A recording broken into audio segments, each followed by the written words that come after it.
जय हिंद जय भारत। उस दिन की जो भाग की वीडियो थी वो अधूरी रह गई थी, तो आज हम उसको क्या करेंगे, पूरा करेंगे। ठीक है, तो स्टार्ट करते हैं। जैसे कि अपन 6 का भाग दे रहे हैं, कोई सही भाग हम दे सकते हैं इसको। हम कह देंगे 6 एकम 6, घटाएं कितने बजे बेटा 2, बता लेते हैं 3 का। 6 चौको 24 जाना हुआ, तो 6 कम 6, 6 दोबारा 6 तिया 18। तो घटाने पे कितने बचेंगे बेटा, 13 में 60 कितने बचेंगे बेटा 5। उतारा लेंगे बेटा कितने का 6 का, तो 6 8 48, 6 नाम 56। तो घटाएं कितने बचेंगे 2, उतारा लेंगे 7 का। 6 चौको 24, घटाएंगे तो कितने बचे बेटा 3, उतार लिया बेटा 3 का। तो 6 चौको 24, 6 पंचे 30।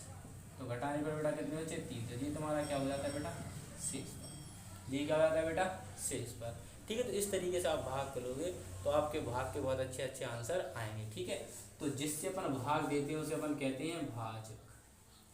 ठीक है, जिसे भाग देते हैं उसे कहते हैं भाज्य, और जितनी बार भाग जाता है उसे कहते हैं भागफल, और जो अपने पास बचता है उसे अपन कहते हैं शेषफल। क्या कहते हैं शेषफल, तो उसे क्या कहते हैं शेषफल। ठीक है, तो अब ये सूत्र, इसी का एक सूत्र बनता है भाज्य बराबर। भाज्य बराबर सूत्र होता है भाजक गुणा भागफल और प्लस के शेषफल। तो ये सूत्र होता है संख्या प्राप्त करने, ऐसे अपन संख्या प्राप्त कर लेते हैं। ठीक है, तो आशा करता हूँ आपको समझ में आया होगा। ठीक है, अब कोई संख्या लिखी तो मान लो मल्टीप्लाई में थी।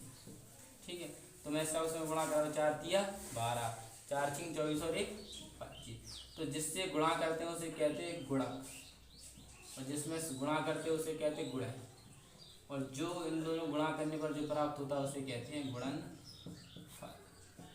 उसे क्या कहते हैं बेटा गुणनफल कहते हैं। ठीक है, तो गुणा तो एक ऐसा तरीका रहता है लिखने का, और एक तरीका इसका ऐसा रहता है, हम ऐसे भी इसको लिख सकते हैं। ठीक है, भाग का ऐसे मान लो 6 का भाग में 25 में दे रहा, तो एक तो इसका एक तरीका लिखने का, एक इसको तरीका है ऐसे लिखने का। ठीक है, और तीसरा तरीका इसका क्या लिखने का 25 भाग 6। तो इसे हम ऐसे 3 तरीकों से लिख सकते हैं। आप अच्छे से प्रैक्टिस करें तो आपको समझ में भी आएगा। ठीक है, तो आप इसको लिख लें, नोट डाउन कर लें इसको। ठीक है, अब आती है भाग की कुछ गुण।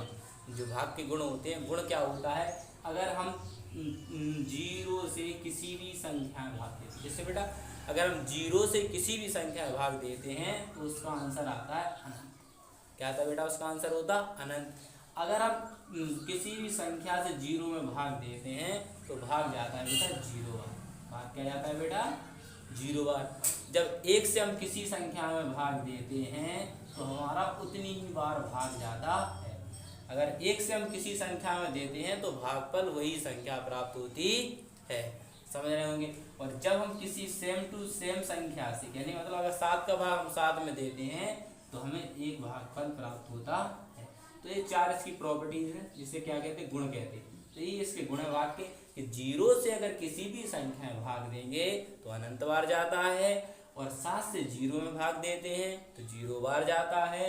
अगर 1 से किसी संख्या में भाग देते हैं तो उतनी संख्या ही बार जाता है। और अगर समान संख्या यानी मतलब 8 का भाग आप 8 में दोगे तो एक बार ही जाएगा, और 10 का भाग 10 में दोगे तो एक ही बार जाएगा। ठीक है, तो इसका आंसर 1 आता है। मैं आप लोगों के लिए घर से एक सवाल दूंगा करने के लिए, तो आप इसको क्या करके लिया, घर से करके लिया, आप इसे घर में करके लिया, और मुझे कमेंट में इसका आंसर और सॉल्यूशन आप भेज सकते हैं। तो मिलता हूँ आपको अगली वीडियो में। जय हिंद जय भारत।